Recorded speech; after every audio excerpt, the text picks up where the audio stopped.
United Way Mass Bay is determined to make an impact, to inspire communities to be the very best versions of themselves. They listen to the voices that can actually make that happen. Community leaders, educators, and the neighbors that live, work, and thrive in these places. Those are the voices that matter, and those are the voices that United Way Mass Bay listens to. And because they're listening, they're creating a new kind of philanthropy. See what's new at unitedwaymassbay.org/what's new.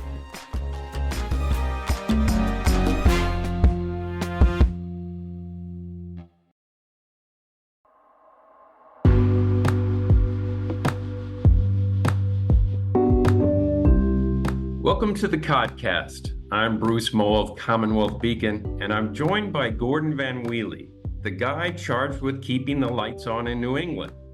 His official title is President and CEO of the power grid operator ISO New England.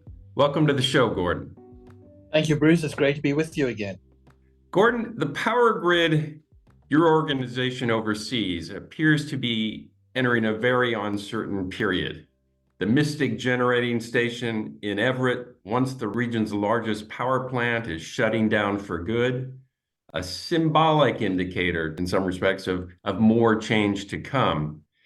And the demand for power is expected to rise fairly dramatically over the next decade as electricity becomes the chief tool of decarbonization, electric cars, electric heating systems, and so forth.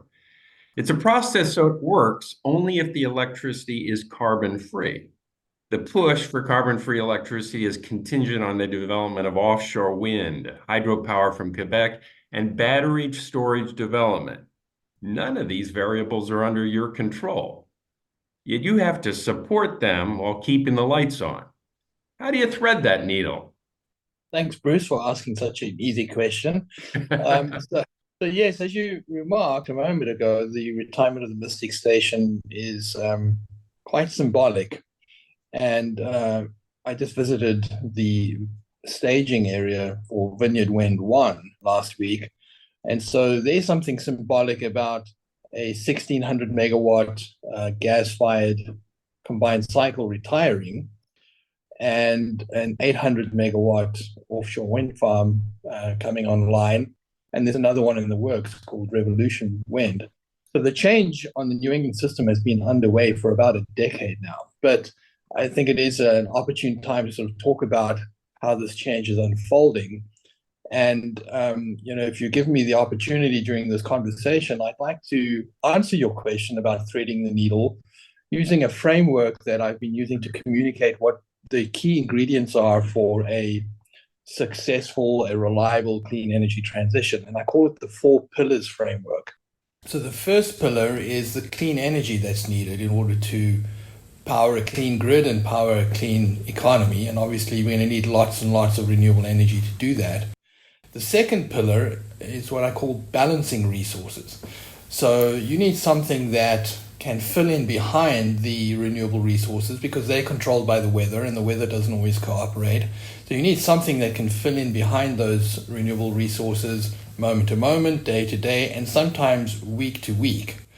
And so that we can't lose sight of. The third pillar I've labeled energy adequacy. And I think this is the one we often tend to overlook, yet it's vitally important. So if you think about the grid as nothing other than a big conversion machine for taking one set of energy inputs and converting it to another energy output, which is electricity, the region has found itself in a place where many of those energy inputs that we are relying on are not always consistently there. And so the way to get through events when the gas system can't perform or the wind can't perform or the sun has gone down is you need to have a lot of energy storage somewhere in your system. And of course there's a lot of new energy storage coming onto the system, but really the classic way of doing this is with very dense fuels of some form. And so today we are very reliant on gas and oil to sort of ride through those periods. And then the final pillar is also fundamental. It's sort of the connective tissue between everything on the grid, which is the transmission system.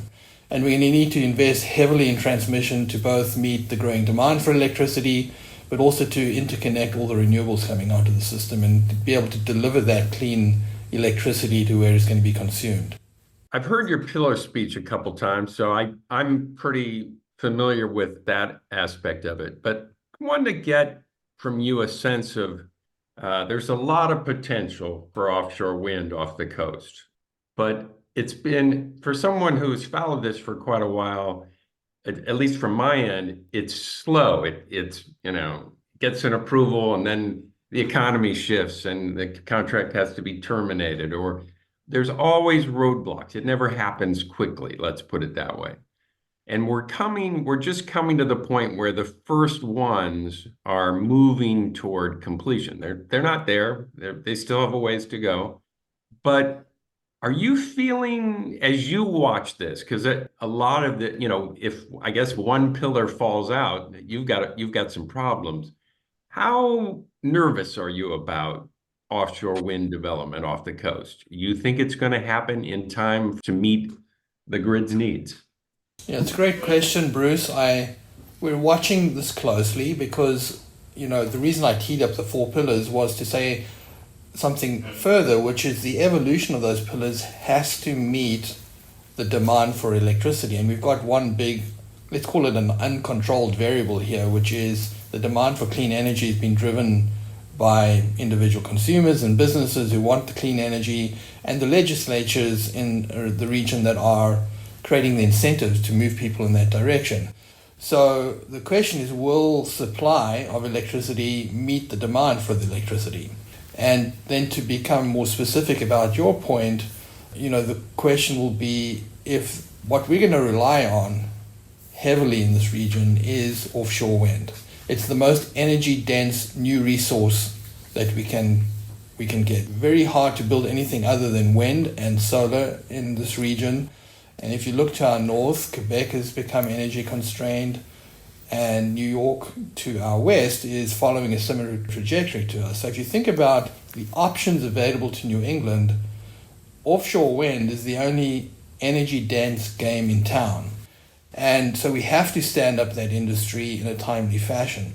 So as demand grows, I think we'll see a steady deployment of solar PV that has been helpful. It doesn't have the energy density of offshore wind.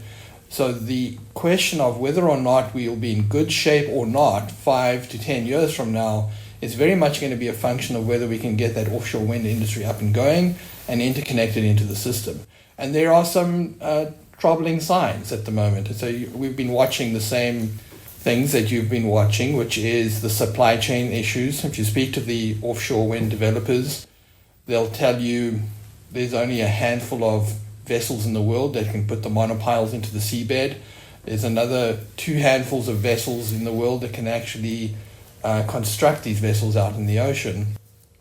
And the supply chain for making the turbines, the big HVDC electrical cables, the transformers, etc., all of those are very heavily constrained because New England is not the only place that wants clean energy. The whole world right now is moving in that direction. Europe, after the experience they had with the Ukraine war and the price of natural gas going up so high and wanting to decrease their dependency on Russia, is not just doubling down, they're trebling down on renewable energy.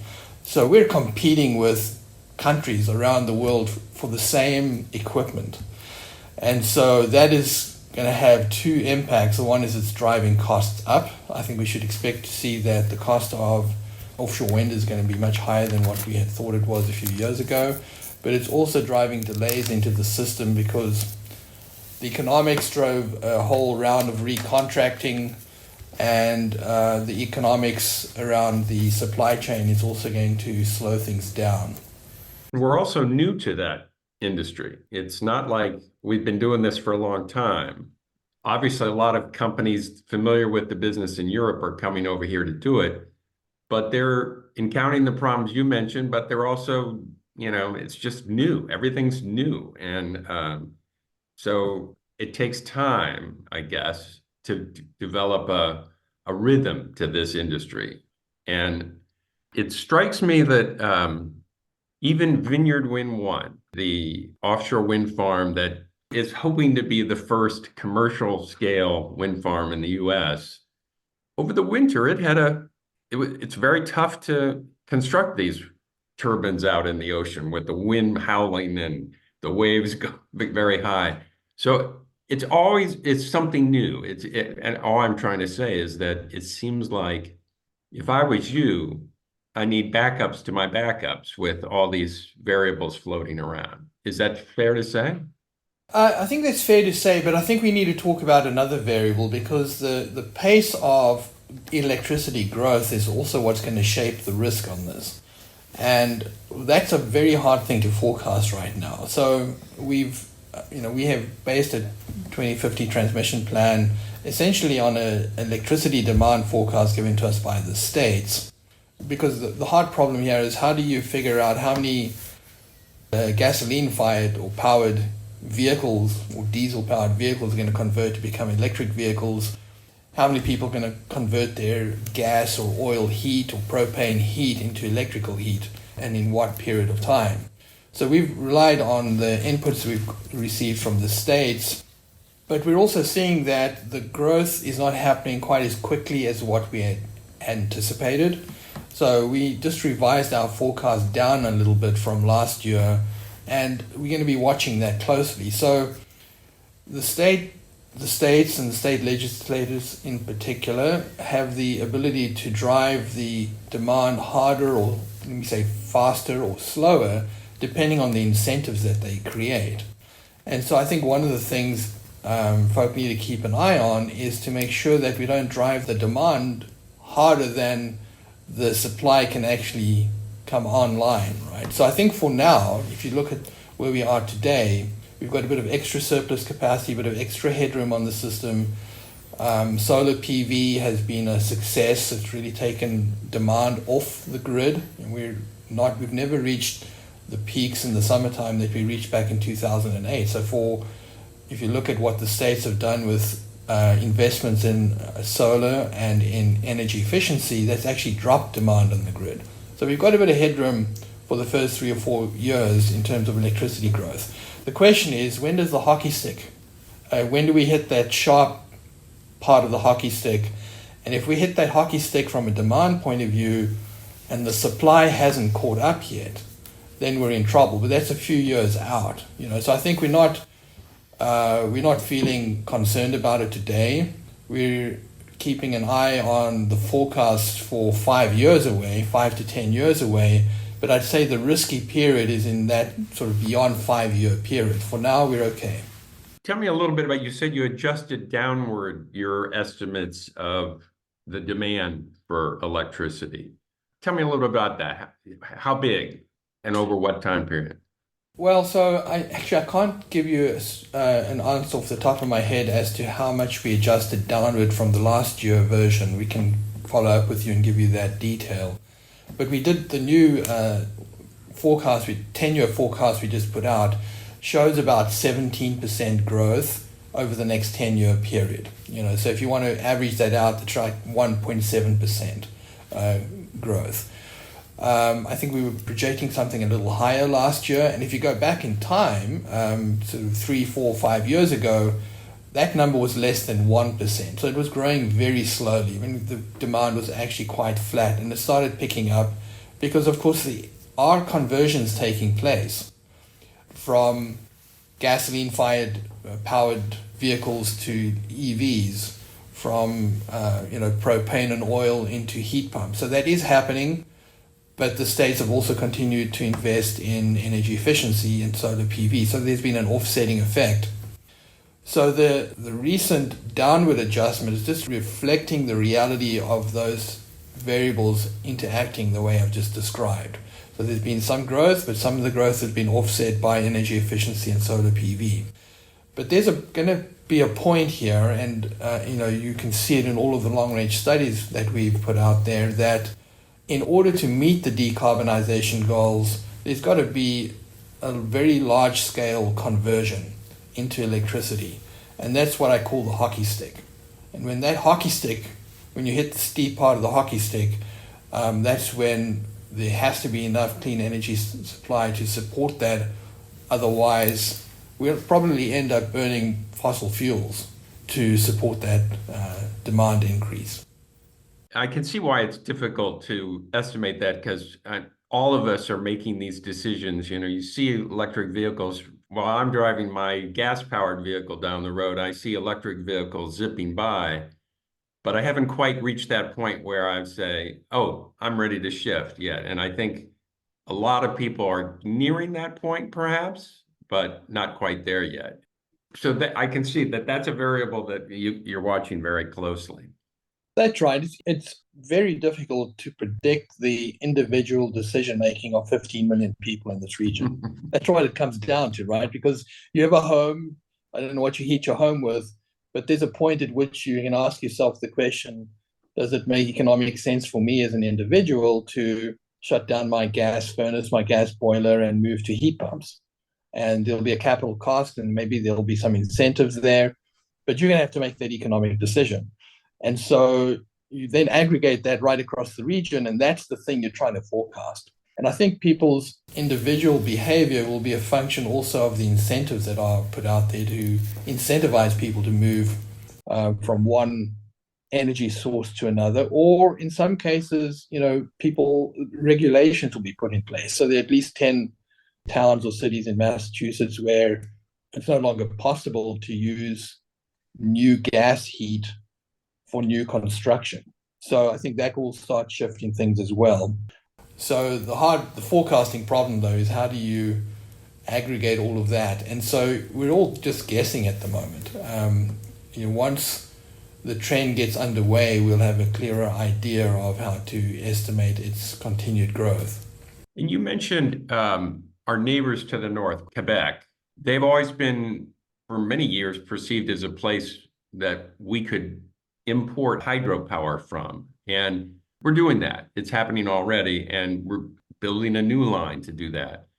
But you referenced reports out of Quebec that there may not be much growth in that category after a certain amount of time because they have their own internal issues. They're decarbonizing as well. And it's difficult to build dams these days. Is that your sense of things from Quebec? Yes, that's really accurate. Your reading of that seems to be accurate to us. It's what we are hearing as well. I guess there's another dynamic there in addition to the one that you mentioned, which is they're also looking at using their energy to develop their own economy. So there's decarbonization, there's economic development, and then there's the reality that they're in a drought period at the moment. That might change in the future. But the net of all of that is that they don't have a lot of surplus that they can send in our direction. So I think the thing we need to be conscious of is that we need to have some degree of self-sufficiency here. I think it's fine for us to depend on our neighbors to a small extent, but I don't think we should completely design our economy around a dependency on imported energy from our neighbors because they're struggling with the same things we are. And so it comes back to the big play we've got is the offshore wind play, and we need to make that work. So let me put you on the hot seat. If you were sitting next to Governor Healy here in Massachusetts, as well as the governors in Rhode Island and Connecticut, they're all out now in a procurement for offshore wind. And as you mentioned earlier, previous procurements some of them have been derailed by the shifting economy and the high inflation, interest rates, what have you. So the states are going out for potentially a very big amount of offshore wind in this procurement. But looking at the bids that came in, as you said, the prices, they haven't been revealed yet, but the prices are probably going to be a lot higher, judging from what's happening in New York and other states. And the supply chain hasn't really sorted itself out either. And so these wind developers are projecting projects that may not really take off until the early 1930s. Not 1930s, sorry, after 2030s. But the governor came in saying, just like you just said, we've got to get back on track. We've got to do a big procurement. We've got to make a big step forward here. But there's another school of thought that says now is a tough time to do that because costs are much higher than what we've been used to. And so do you want to spread it out, hoping the economy sort of stabilizes, the supply chain stabilizes, or do you want to go big? In other words, I guess that's the shorthand question. You go big or smaller and spread out over a longer period of time? Yeah, that is a very tough decision to make. And ultimately, it's a political decision because what we have said in this region is we want to decarbonize according to a certain schedule. So if you were to relax that schedule, you buy yourself more time. And you can go down the path that you've just described, which is to spread things out a bit more. If you want to hold that schedule, I think there's no choice but to continue down the path of saying we've got to get this up and running more quickly. So that decision making on the timing is really in the hands of the people making the policy here in New England. And so that's why it's difficult. We're pushing ahead. I think we need to push ahead as a region, but it's going to be difficult, I think, to maintain pace in the face of some of these supply challenges, which means we have to work together. So I don't envy her decision or the decisions of the other governors, actually, and legislators around the regions. These are really tough variables that one has to weigh off against each other. And let me ask you another question that's outside your bailiwick, but you've got to be wondering about. We've got an election coming up in November. Biden versus Trump, the rematch. When Trump was last in office, his administration was not that gung-ho about offshore wind. It got dragged out for a good period of time when he was president. Are you worried about that and what that could do to offshore wind if Donald Trump wins? I do worry about that a bit. I mean, I think there's an argument that says there's enough offshore wind leases that have already been approved. And we have almost 10,000 megawatts of projects that have already gone through our interconnection queue. And that's when I say 10,000 megawatts, it's both solar, PV, plus the wind. But the first tranche of 6,000 to 8,000 megawatts of wind, I think, has no barriers to entry other than the contracts needing to be signed so that they can go forward and be connected. So the question you ask is probably more relevant to what comes after that. So, if you were to come up with a worst case scenario where suddenly no more offshore lease areas are being approved for some period of time, I don't think it's going to affect that first stage so much, but I think it may affect the speed with which the second stage comes on. So you could end up sort of creating a knock-on delay for the next round.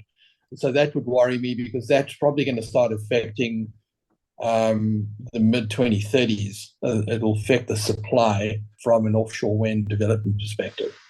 And I'm just sort of curious, do the political leaders in New England, you say you don't envy them their decision, but are they consulting with you and your organization a lot about what they should be doing, what their plans are, and how that would impact what you do? Yes, so we have a lot of coordination, a lot of communication. I was up at the New England Conference of Public Utility Commissioners up in New Hampshire the last 3 days, and a lot of the conversation in the room is about exactly this.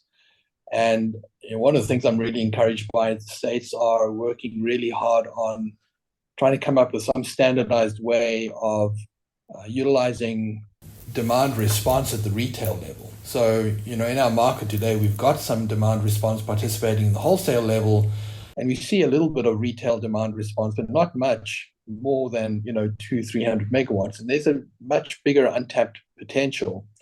And so if you think about how to manage and balance the system, you want to have incentives in place and the automation in place so that every consumer of electricity in New England is responsive to the conditions on the wholesale market and the price signals. So there's an example of how they're working very closely with us. And we came up with this 4 pillars framework to try and explain what we need, because unfortunately, sometimes the conversation becomes siloed. We just speak about, let's say, the clean energy resource pillar, or we just speak about the transmission pillar and forget about the other 2. And so I was asked this question yesterday, actually, on a panel up there. And my point that I made was that we need to keep all of these pillars synchronized and in balance so that we manage the transition in a way that is both reliable and affordable. And I think everybody understands that. Now, that's easy to say, it's hard to do, right? Because nobody is the big central planner that controls all of these variables. And that means that we have to work together really as a team, the states, the ISO, the market participants, to try and pull this off. Well, I can't think of a better person to sort of convey, a message, because I've known you for quite a long time, or covered you, let's put it that way. And you're very good at explaining very complicated subjects. I think the 4 pillars is a good example of how you break it down so you're not just full of jargon when you talk. You do a good job of it. I know this is part of that effort, and I hope you communicated what you needed to communicate today. And I want to thank you for joining us, because this has been a lot of fun to talk to you, and a lot of fun to see what you're thinking about and what the challenges ahead are. Thank you, Bruce. Likewise, I enjoyed it. Thank you. And to our listeners, we'll see you again next week. Thanks.